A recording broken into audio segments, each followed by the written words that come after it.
Bismillahirrahmanirrahim. Assalamualaikum warahmatullahi wabarakatuh.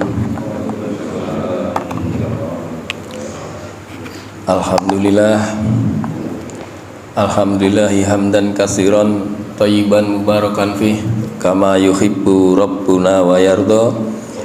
Asyhadu an la ilaha illallah wahdahu la syarikalah wa asyhadu anna Muhammadan abduhu wa rasuluhu la nabiyya ba'dah. Allahumma sholli wa sallim wa barik ala Muhammad wa ala alihi wa sahbihi ajmain, amma ba'du. Puja dan puji syukur atas segala nikmat yang banyak dilimpahkan kepada kita semua, sehingga kita berkewajiban senantiasa untuk bersyukur kepada Allah Subhanahu wa taala. Di pagi yang cerah ini kita masih diberi kekuatan, kemampuan dan kemauan untuk bisa hadir di majelis yang mulia ini, mengupgrade diri kita, menambah keilmuan. Karena dengan ilmu ini nanti sebagai bekal kita menghadap Allah Subhanahu wa taala. Bapak-bapak jamaah Masjid Anas rahimakumullah, pada pagi hari ini saya akan membawakan mengenai 5 perkara yang Allah berikan kepada Nabi kita Sallallahu Alaihi Wasallam. Tentu ini sesuatu yang istimewa untuk Nabi ini, karena 5 perkara ini tidak diberikan kepada selain Nabi kita Sallallahu Alaihi Wasallam.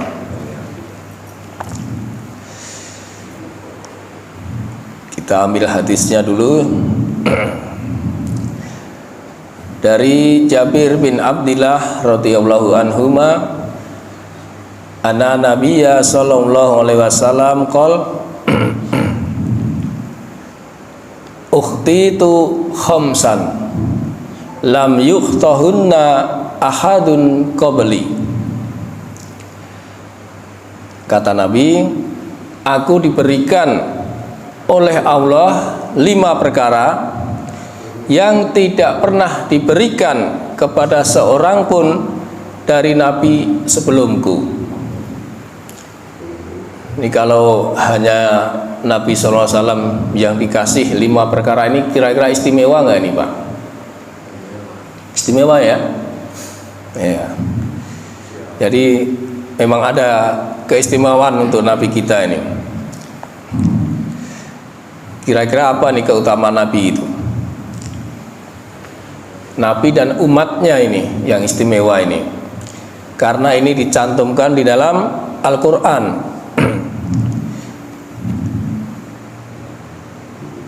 Pertama yang menjadi istimewa adalah menjadi umat terbaik, karena sebaik-baik umat adalah Nabi Muhammad SAW. Nah, kalau umatnya aja dibilang baik, di mana nabinya itu terasa istimewa. Sebagaimana Allah berfirman di dalam surat Ali Imran ayat 110. Kita buka dulu, Pak. Ali Imran surat ketiga ayat 110.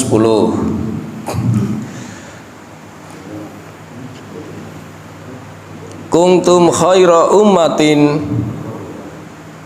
uhrijat linnasi ta'muruna bil ma'ruf wa tanhauna 'anil munkar wa tu'minuna billah.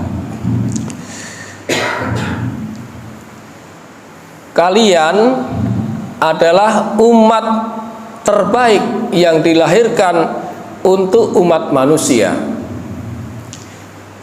karena kalian menyuruh berbuat kebaikan dan mencegah kemungkaran, serta beriman kepada Allah.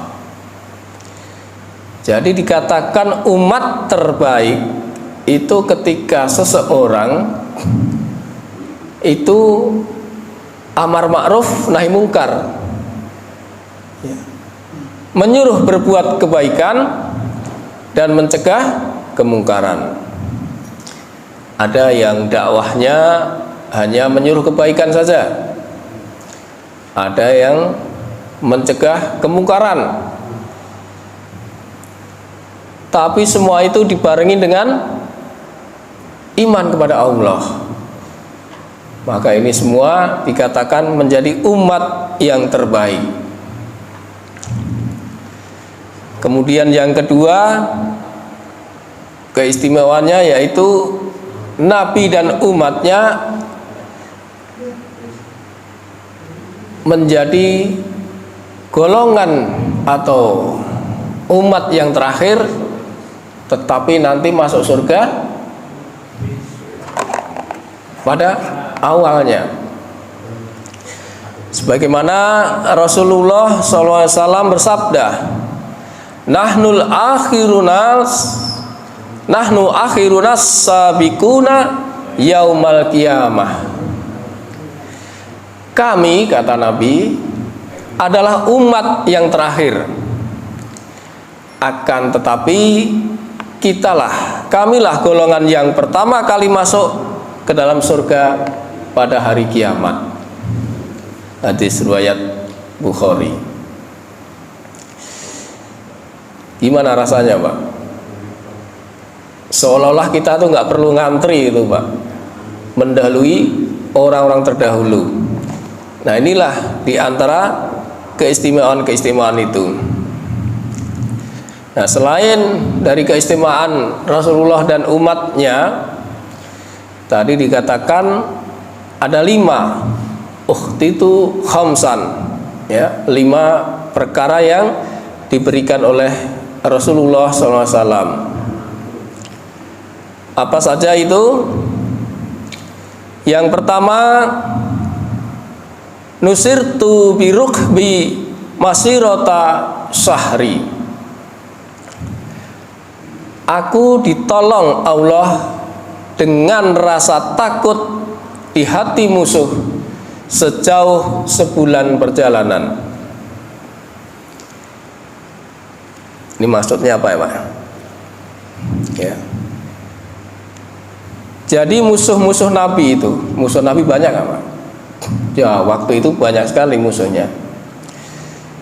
Sebenarnya mempunyai rasa takut menghadapi Nabi kita SAW, hingga seolah-olah rasa takutnya itu sejauh sebulan perjalanan.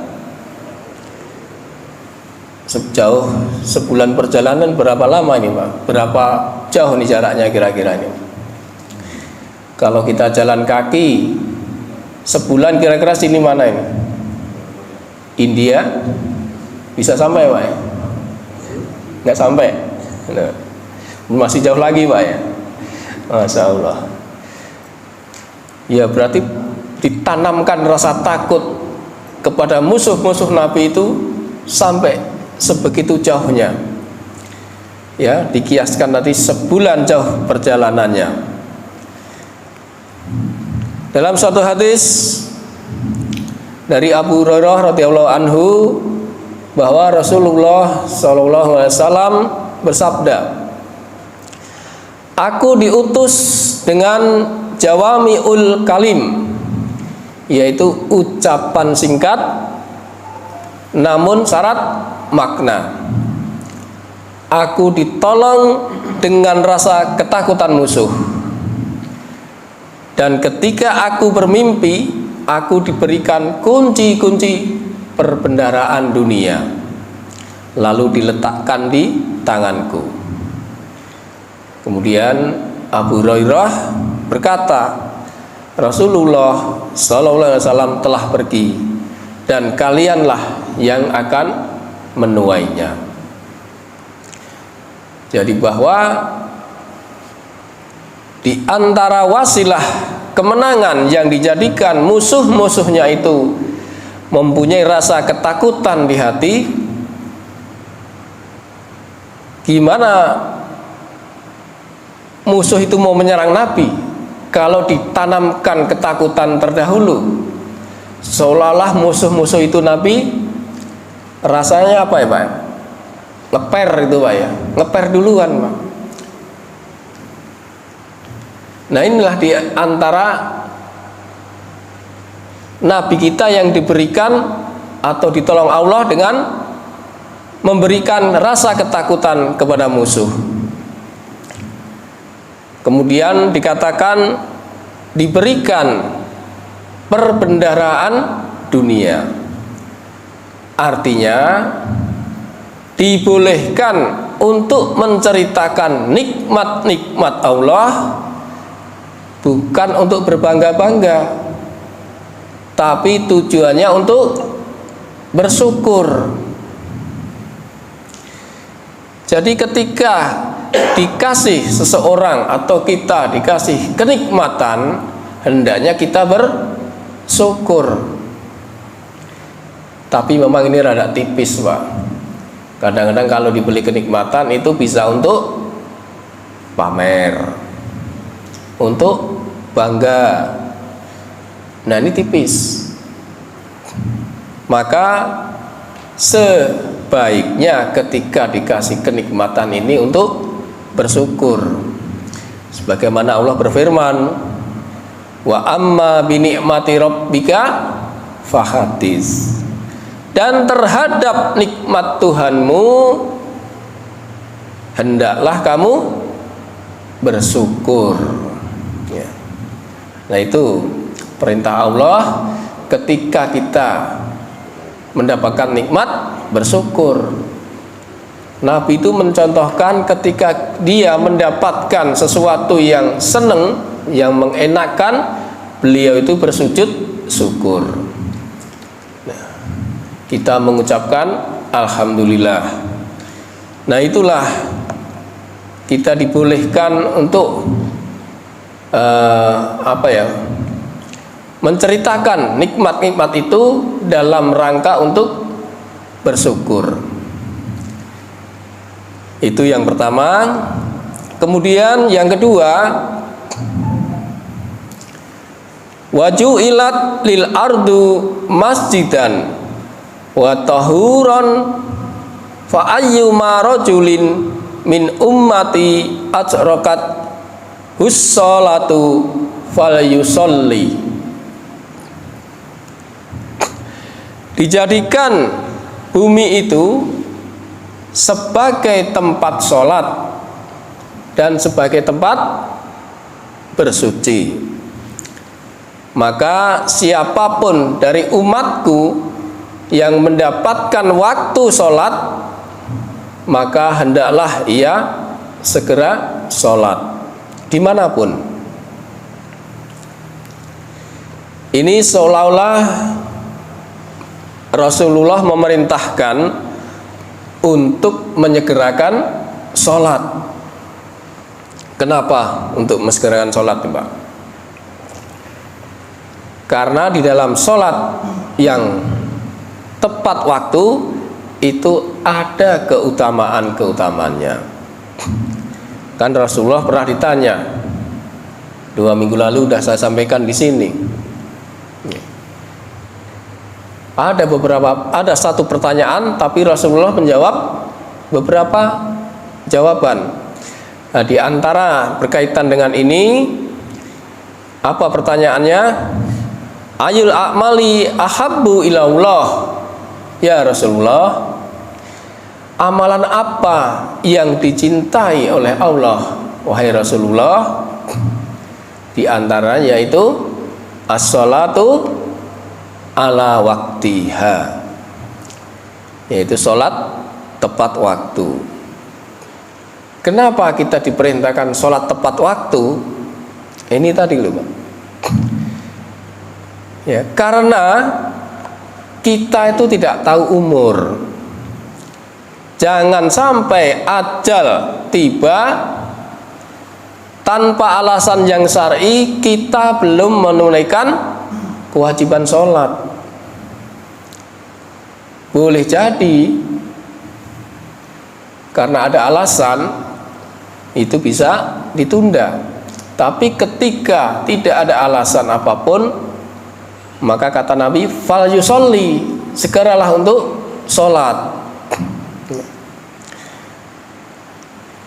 Jadi ketika seseorang biasa sholat tepat waktu, ini biasanya Pak, namun karena ada sesuatu hal terus kita belum menunaikan, itu biasanya ada kegalauan. Benar nggak Pak? Pasti ada kegalauan karena kita kebiasaan sholat tepat waktu. Jadi jangan sampai lengah untuk kita menunda-nunda sholat, karena nanti akan menjadi beban yang berat di yaumil akhir nanti. Sebab sholat ini pula yang akan menjadi amalan pertama yang akan dihisab. Kata Nabi SAW, wa in awallu ma yuhasabu bihil abdu yaumal qiyamah as-shalah.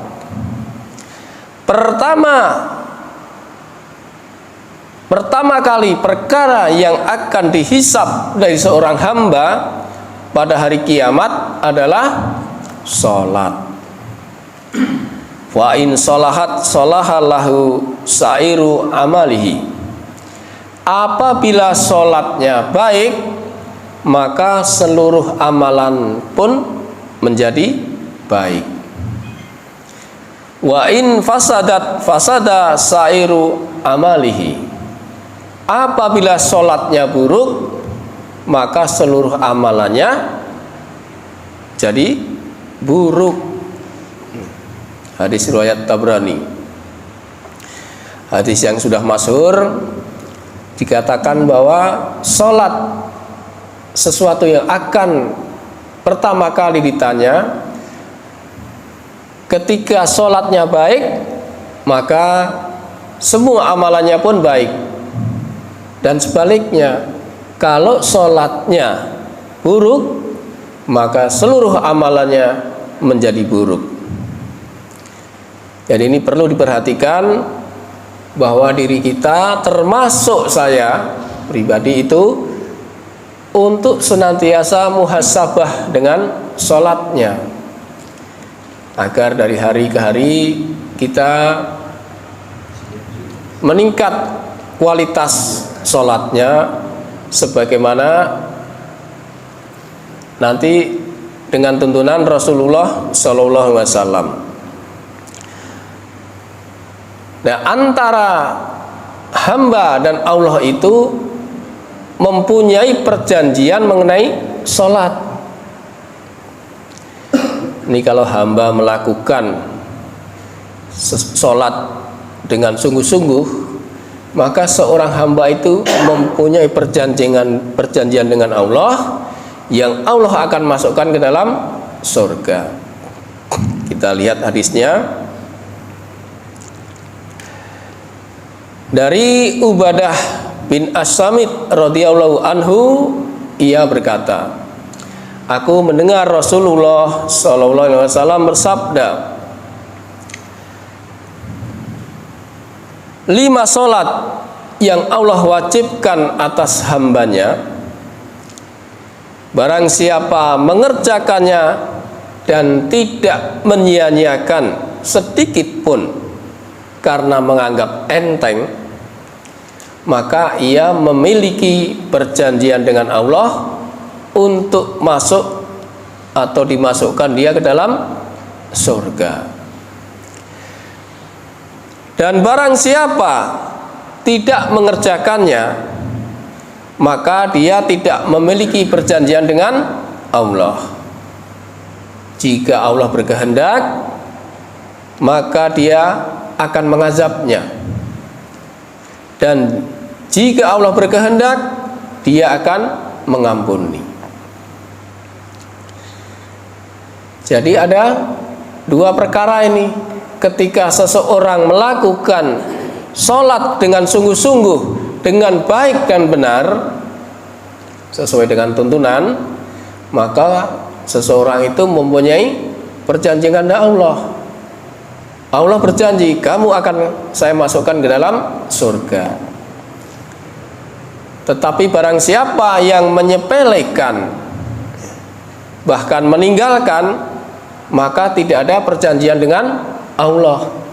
Allah berkehendak mau mengazab atau mengampuni.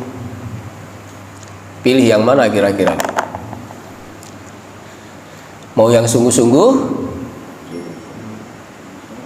dikatakan dijanjikan surga, yang tidak sungguh-sungguh pun itu ada potensi diampuni nanti. Terserah Allah. Allah mau mengazab atau mengampuni. Tinggal pilih, Pak. Nah, kita sebagai umat yang beriman tentu akan senantiasa bersungguh-sungguh mendalami sholat ini dengan baik dan benar. Ya, untuk itu mari kita mengoreksi diri kita sendiri untuk selalu mengupgrade mengenai sholat-sholat kita itu, agar sholatnya semakin baik, ya, semakin berkualitas, sehingga kelak akan mempunyai perjanjian dengan Allah Subhanahu wa Ta'ala. Kemudian tadi yang kedua, berarti yang ketiga, keistimewaan yang ketiga yaitu wa ukhilat lil mughanim walam takhilla li ahadin qabli. Dihalalkan kepadaku ghanimah dan tidak dihalalkan untuk seorang pun sebelum aku. Ghanimah apa nih, Pak? Rampasan perang. Itu banyak terdapat di surat apa, Pak? Rampasan perang. Surat apa? Banyak bercerita ini mengenai rampasan perang itu. Bahkan ini dijadikan judul, yaitu surat ke-8 Al-Anfal, yaitu mengenai harta rampasan perang. Ya, Pak Anto ya. Allah berfirman di ayat pertamanya, yas'alunaka anil anfal qulil anfalu lillahi war rasul fattaqullah wa aslihu data bainikum wa atiullah wa rasulahu in kuntum mu'minin. Mereka menanyakan kepadamu Muhammad tentang pembagian harta rampasan perang. Katakanlah, harta rampasan perang itu milik Allah dan Rasul-Nya. Maka bertakwalah kepada Allah dan perbaikilah hubungan dengan sesama, dan taatlah kepada Allah dan Rasul-Nya jika kamu orang-orang yang beriman. Berarti ada keistimewaan itu, karena Allah diberikan hak mengenai rampasan perang. Allah dan Rasul-Nya yang punya, ya Pak. Nah, kalau begitu harta rampasan perang ini perlu dimanfaatkan dan dibagikan. Ya. Berapa kira-kira pembagian harta rampasan perang ini, Pak? Seperlima. Ini berarti baca ini. Seperlima ini bagus, Pak. Ya. Di mana ayatnya, Pak? Al-Anfal, betul. Karena memang ini banyak di Al-Anfal. Al-Anfal ayat 41 ya, Pak. Ya. Di situ Allah berfirman, wa'lamu annama ghanimtum min syai'in fa anna lillahi khumusahu walir rasul walizil qurba wal yatama wal masakini wa banis sabil in kuntum amantum billahi wa ma anzalna ala abdina yaumal furqan yaumal taqal jam'an wallahu ala kulli syai'in qadir. Dan ketahuilah sesungguhnya segala yang kamu peroleh sebagai rampasan perang atau ghanimah, maka 1/5 untuk Allah, untuk Rasul, kerabat Rasul, anak yatim, orang miskin, dan ibnu sabil. Cakep tuh, mantap. Jika kamu beriman kepada Allah dan kepada apa yang kami turunkan kepada hamba kami Muhammad di hari Furqan, yaitu pada hari bertemunya dua pasukan. Allah Maha Kuasa atas segala sesuatu. Nah, di dalam tafsir saya yang baca itu tafsirnya Jalalain, itu dikatakan sesungguhnya apa saja yang telah kalian peroleh, kalian ambil dari orang-orang kafir secara paksa dalam bentuk apapun, maka sesungguhnya 1/5 itu untuk Allah. Ini Allah mempunyai, kok bisa mempunyai harta ini 1/5 itu? Maksudnya bahwa Allah itu mempunyai mendapatkan 1/5 itu untuk, nah ini Allah yang mengaturnya, ini sesuai dengan kehendaknya. Untuk Rasul 1, kemudian untuk kerabat Rasul, kemudian untuk anak yatim, kemudian untuk fakir miskin, dan ibnu sabil. Nah, ini berarti ada 5, maka dikatakan 1/5. Kalau misalnya harta rampasan yang gampang hitungnya aja Pak, 1 miliar Pak. Jadi masing-masing mendapatkan berapa itu Pak? 200 juta. 1/5 200 juta dibagi 5, kan Rasul, kerabat Rasul, anak yatim, orang miskin, ibnu sabil, berarti 40 juta Pak. Sisanya masih berapa Pak? Hah? Sisanya masih dari 1/5, berarti masih 4/5, 800.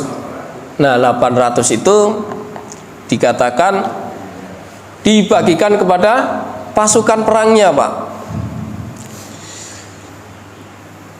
bagi orang-orang yang beriman. Seluruh pasukan yang telah memperolehnya, jika kalian beriman kepada Allah, maka ketahuilah sisanya atau 4/5 untuk mereka semua. Nah, kalau pasukannya 100, supaya kita gampang hitungnya Pak, tadi ada masih sisa 800 dibagi 100. Kalau dibagi 1000, ya tinggal bagiin aja 800 juta dibagi berapa pasukannya, bisa lebih dapat banyak atau bisa lebih sedikit dari Rasul malam itu. Nah, inilah Allah yang mengatur semuanya itu. Itulah sedikit mengenai rampasan perang, di mana rampasan perang itu adalah milik Allah dan Rasulnya, dan pembagiannya pun menurut aturan Allah yang sudah ditetapkan di dalam Al-Quran. Itu yang ketiga. Kemudian yang keempat, sebentar kita scroll dulu tadi. Wa utitas safa'ah, dan aku diberikan oleh Allah syafaat. Syafaat mesti tahu dulu Pak, apa ini syafaat ini? Syafaat itu ya gampangnya kita artikan pertolongan gitu aja lah, Pak. Ya. Syafaat ini diberikan kepada Rasulullah SAW atas izin Allah. Karena syafaat ini mutlak milik Allah. Dalilnya mana, Pak? Bunyinya? Mangzaladi yasfa'u indahu illa bi'idnih. Itu, Pak. Mutlak itu, Pak. Tidak ada yang bisa memberi syafaat di sisinya tanpa izin Allah. Ya. Kita lihat dukungan ayatnya Al-Baqarah 48, Pak. Enggak ada yang bisa memberi syafaat kecuali izin Allah. Di situ Allah berfirman, wattaqu yaumal la tajzi nafsun an nafsin syai'a wala yuqbalu minha syafa'atun wala yukhazu minha atlu walahum yungsarun. Dan takutlah kamu kepada hari ketika tidak seorang pun dapat membela orang lain sedikit pun, sedangkan syafaat dan tebusan apapun darinya la yuqbalu, tidak diterima, dan mereka tidak akan ditolong. Ya. Dengan dua ayat itu cukup bahwa syafaat itu mutlak milik Allah. Nah, tapi Allah memberikan syafaat kepada Nabi kita sallallahu alaihi wasallam. Syafaat yang diberikan kepada Nabi disebut syafaat al-usma, yaitu yang artinya syafaatnya di hari pembalasan kelak. Nah, menjelang dihisab dalam pengadilan hari kiamat kelak, itu memang keadaan di padang mahsyar itu sangat luar biasa, sangat berat bagi setiap manusia. Lari sono, lari sini, nggak kenal saudaranya, terasa berat sekali. Maka setiap orang itu mendatangi setiap nabi untuk meminta pertolongan atau syafaat. Namun setiap nabi akan menolak hingga sampailah kepada Rasulullah SAW. Beliau akan memohonkan syafaat kepada Allah bagi mereka. Nah, ini dikisahkan dari riwayat Bukhari, ketika hari kiamat semua manusia akan berkumpul dan berlutut mencari para nabi. Mulai berlutut dari Nabi Adam, lalu ditolak. Nabi Adam bilang, pergilah kepada Nabi Nuh. Ketika sekumpulan orang minta syafaat kepada Nabi Nuh pun bilang, pergilah kepada Nabi Ibrahim, dan seterusnya, kepada Nabi Musa, kepada Nabi Isa. Tapi itu semua ditolak hingga sampailah kepada Nabi kita sallallahu alaihi wasallam. Kenapa nabi-nabi itu menolak? Karena nabi-nabi sebelum Rasulullah itu, baik dari Nabi Adam sampai Nabi Isa itu, tidak diberikan syafaat oleh Allah tanpa izinnya, maka dia tidak bisa memberikan syafaat. Nah, sampailah kepada Rasulullah bahwa Nabi memohon kepada Allah Subhanahu wa taala untuk memberikan syafaat kepada mereka. Siapa saja yang diberikan syafaat oleh Rasulullah? Tentu orang yang beriman. Orang yang beriman pun dibagi dua ini. ada yang tanpa hisab dan ada yang dihisab. Bahkan nanti diceritakan orang kafir pun akan mendapat syafaat. Syafaat yang pertama yaitu diberikan kepada orang yang beriman untuk masuk surga tanpa hisab. Rasulullah SAW memberitahu para sahabat tentang 70.000 orang yang masuk surga tanpa hisab. Mudah-mudahan kita termasuk ya Pak. Amin. Rasulullah berkata kepada salah satu sahabat yang memintanya untuk berdoa kepada Allah agar menjadikan salah satu dari mereka. Di dalam suatu hadis, kamu akan menjadi salah satu dari mereka. Aku meminta kepada Allah Subhanahu wa taala untuk mengizinkanku memberi syafaat bagi umatku. Dia mengizinkannya untuk memberikan kepada 70.000 orang tanpa hisab. Hadis riwayat Bukhari. Dalam riwayat Imam Bukhari yang lain pernah disebutkan bahwa ada keutamaan dari 70.000 orang dari umat Rasulullah yang akan masuk surga tanpa melalui proses hisab, yang artinya tidak diazab. Ditampakkan beberapa umat kepadaku, maka ada seorang nabi atau dua orang nabi yang berjalan diikuti oleh 3 sampai 9 orang. Nabi pengikutnya 3, ada yang 6, ada yang 9. Nabi sebelum Rasulullah ini, Pak. Ada pula seorang nabi yang tidak mempunyai pengikut seorang pun. Aneh lagi ini. Sampai ditampakkan kepadaku, kata Nabi, sejumlah kumpulan besar. Lalu aku bertanya, Nabi bertanya, apakah ini? Apakah ini umatku? Maka ada yang menjawab, dalam riwayat lain ini adalah malaikat Jibril yang menjawab, ini adalah Musa dan kaumnya. Lalu dikatakan kepada Rasulullah, perhatikanlah ke ufuk. Maka tiba-tiba ada sejumlah besar manusia memenuhi ufuk.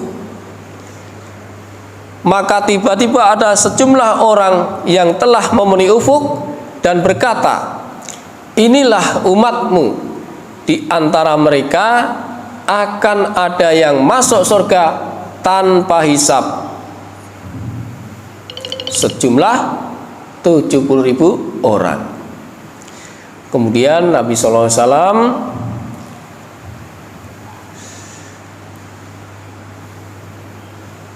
tanpa menjelaskan hal itu kepada para sahabat, kemudian Rasulullah masuk ke dalam rumah. Maka sahabat-sahabat itu berkata, kita orang-orang yang beriman kepada Allah dan mengikuti Rasul, maka kitalah mereka itu dan anak-anak kita yang dilahirkan dalam keadaan Islam, sedangkan kita dahulu dilahirkan dalam masa jahiliyah.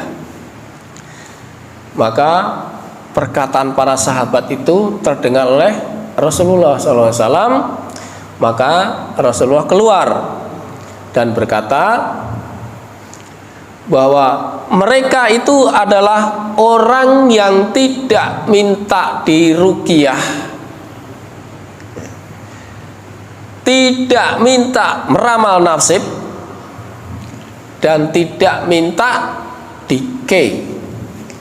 Oh, dikei itu apa? Kei itu besi panas itu, Pak, untuk mengobatin. Jadi ada 3 orang-orang yang masuk surga tanpa hisab, ya, itu diantara orang yang tidak minta ruqyah. tidak minta diramal nasibnya, dan tidak dike. Jadi kuncinya mereka bertawakal kepada Allah, tidak menggantungkan nasibnya kecuali kepada Allah Subhanahu wa taala. Jadi ke itu untuk pengobatan, Pak.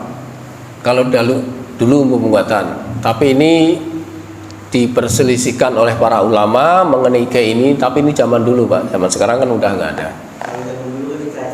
Ya, sekarang dicacar, Pak. Kalau dulu pakai besi gitu. Ya.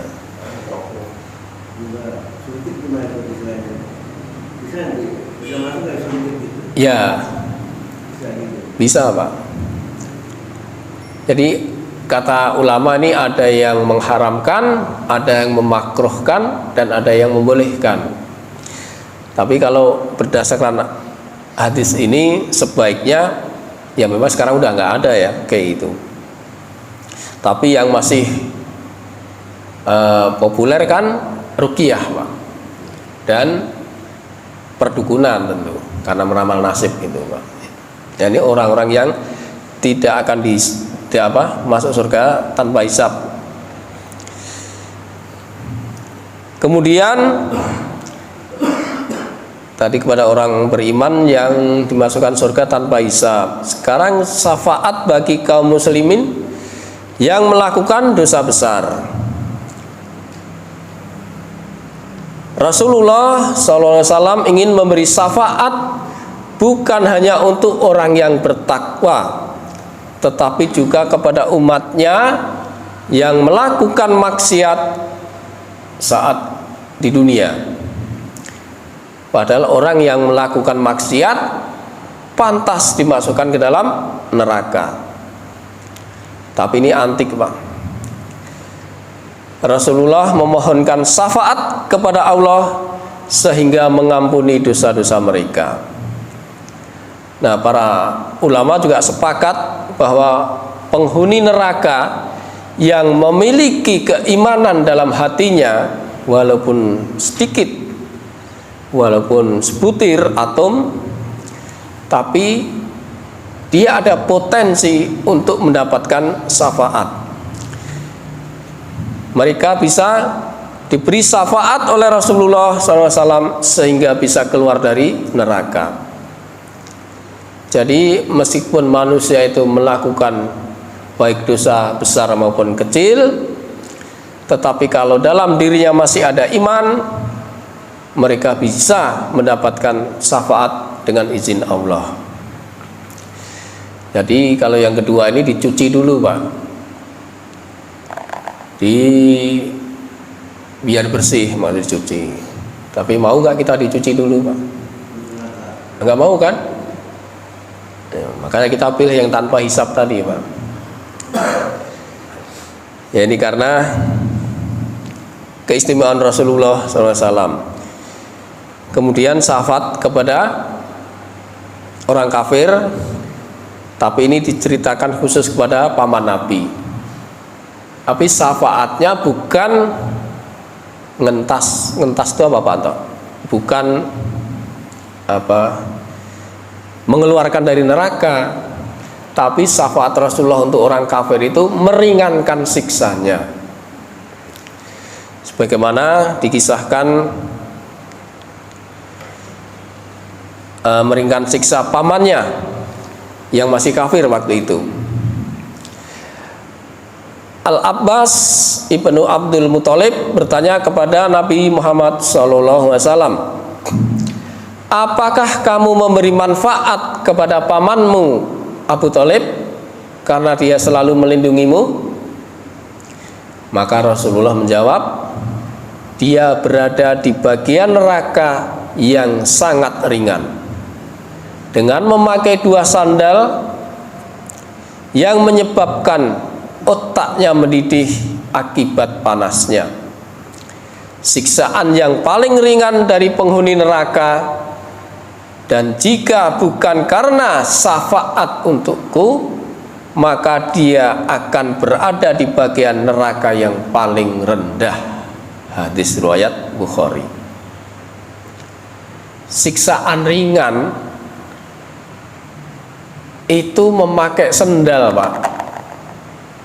Di atasnya ditaruh bara api, menginjak bara api, tapi otaknya sampai mendidih. Itu paling ringan, Pak. Ya, hadis ini tadi kan begitu bilangnya. Gimana yang lebih dari itu, Pak?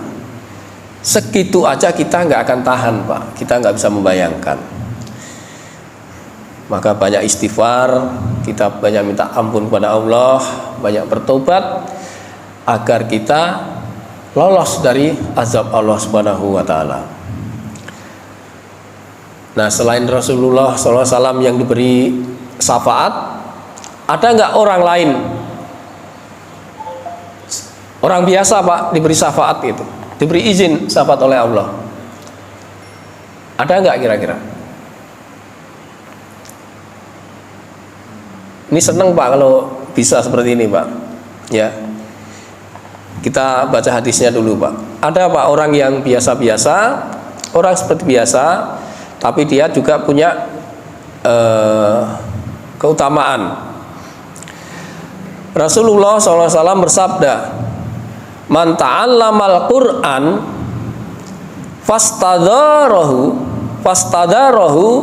wa hafidhu udkhalhulahul jannah."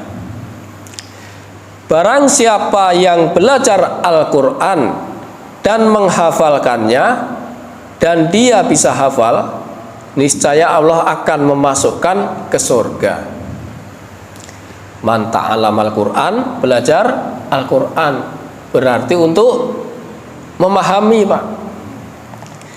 Ini kalau belajar Al-Quran nggak paham, buat apa? Gimana cara mengamalkannya? Gimana cara mendakwahkan? Jadi Al-Quran itu dipelajari untuk bisa paham. Kemudian dikatakan fastadzarahu wa hafidhu, dan menghafalkannya, dan dia bisa hafal. Cuman di hadis ini tidak detail apa Qur'annya semuanya hafal atau cuman potongan-potongan. Allahu a'lam bishawab. Ya. Orang yang seperti itu, yang paham, yang hafal, maka Allah akan memasukkan ke dalam surga. Wasafa'ahu fi asratin min ahli baitihi. Dan Allah akan menerima permohonan syafaat yang diajukan kepada asratun, 10 orang keluarganya. Jadi orang, anak kita, saudara kita yang paham Quran, yang bisa menghafal, itu akan diberikan izin syafaat oleh Allah kepada 10 orang keluarganya. Kira-kira kita mendorong keluarga kita, anak kita nggak untuk bisa hafal Al-Quran, Pak? Untuk bisa paham Al-Quran. Padahal keluarga itu, kata hadis ini, kalhum qad khabat lahumun nar. Padahal semuanya sudah diputuskan masuk neraka. Hadis riwayat Ahmad. Maka berkat syafaat dari keluarganya yang paham, yang hafal Quran ini, 10 keluarga yang udah divonis masuk neraka bisa diambil masuk surga. Masya Allah. Inilah syafaat itu luar biasa. Sekarang kalau kita bicara syafaat itu bisa banyak, Pak. Kita ambil sedikit aja. Sekarang yang kelima, Pak. Wa kana nabiyyu yub'atsu ila qaumihi khassatan wa bu'istu ilan nasi ammatan. Nabi sebelumku diutus hanya kepada kaumnya saja, sedangkan aku diutus kepada seluruh manusia. Wa ma arsalnaka illa rahmatanil alamin. Dan kami tidak mengutus engkau Muhammad melainkan untuk menjadi rahmat bagi seluruh alam. Di dalam tafsir Ibnu Katsir menjelaskan ayat tersebut memberitahukan bahwa Allah Subhanahu wa taala menjadikan Nabi Muhammad SAW sebagai rahmat untuk semesta alam. Dengan kata lain, kata Ibnu Katsir, Allah mengutusnya sebagai rahmat buat mereka untuk memberikan contoh tentang syariatnya, tentang akhlak nur karimnya, dan sebagai basira wa nadhira, pemberi kabar gembira dan peringatan. Inilah di antara tujuan Nabi SAW diutus. Wa ma arsalnaka illa mubasysyira wa nadhira. Dan tidaklah kami mengutus engkau Muhammad melainkan hanya sebagai pembawa kabar gembira dan pemberi peringatan. Itulah ulama tafsir tersebut lebih lanjut mengatakan, barang siapa yang menerima rahmat ini dan mensyukurinya, maka ia akan bahagia di dunia dan di akhiratnya. Sebaliknya, barang siapa yang menolak serta mengingkarinya, maka ia termasuk orang yang merugi di dunia dan di akhirnya. Memang ada yang menolak nikmat, Pak. Ada yang mengingkari. Kufur, Pak. Ada, Pak. Karena Allah sebutkan di dalam surat Ibrahim ayat 28 29. Allah berfirman, alam taro ilal lazina baddalu nikmatallahi kufra wa ahalu qaumahum darul bawar. Tidaklah kamu memperhatikan orang-orang yang telah menukar nikmat Allah dengan ingkar kepada Allah dan menjatuhkan kaumnya dalam kebinasaan. Jahanam yaslaunaha wa bi'sal qaror, yaitu tempatnya neraka jahanam, mereka masuk ke dalamnya dan itulah seburuk-buruk tempat kediamannya. Jadi bertentangan dengan yang di atas tadi, wa amma bi nikmati rabbika fakhatis. Maka ketika kita diberi nikmat, kita bersyukur, bukan mengkufuri, bukan mengingkari. Yang bersyukur akan ditambah nikmatnya, yang kufur akan mendapatkan tempat seburuk-buruknya. Nah, itulah kelima perkara yang istimewa yang diberikan oleh Allah kepada Nabi kita sallallahu alaihi wasallam. Di antaranya tadi yaitu Rasulullah diberikan kepada musuhnya itu rasa takut, kemudian dijadikan bumi ini tempat sholat dan tempat bersuci. Yang ketiga adalah dihalalkan mengenai harta rampasan perang. Keempat, Nabi SAW diberikan keistimewaan mengenai syafaat. Dan yang kelima, Nabi diutus sebagai rahmat untuk semesta alam. Nah, kira-kira itu saja yang bisa saya sampaikan. Kurang lebihnya mohon maaf. Masih ada waktu sedikit ya, Pak? Udah? Oh, udah masuk. Baik. Kita tutup atau ada tambahan? Balik, kalau udah masuk suruk kita tutup aja ya. Nanti kita diskusi di luar.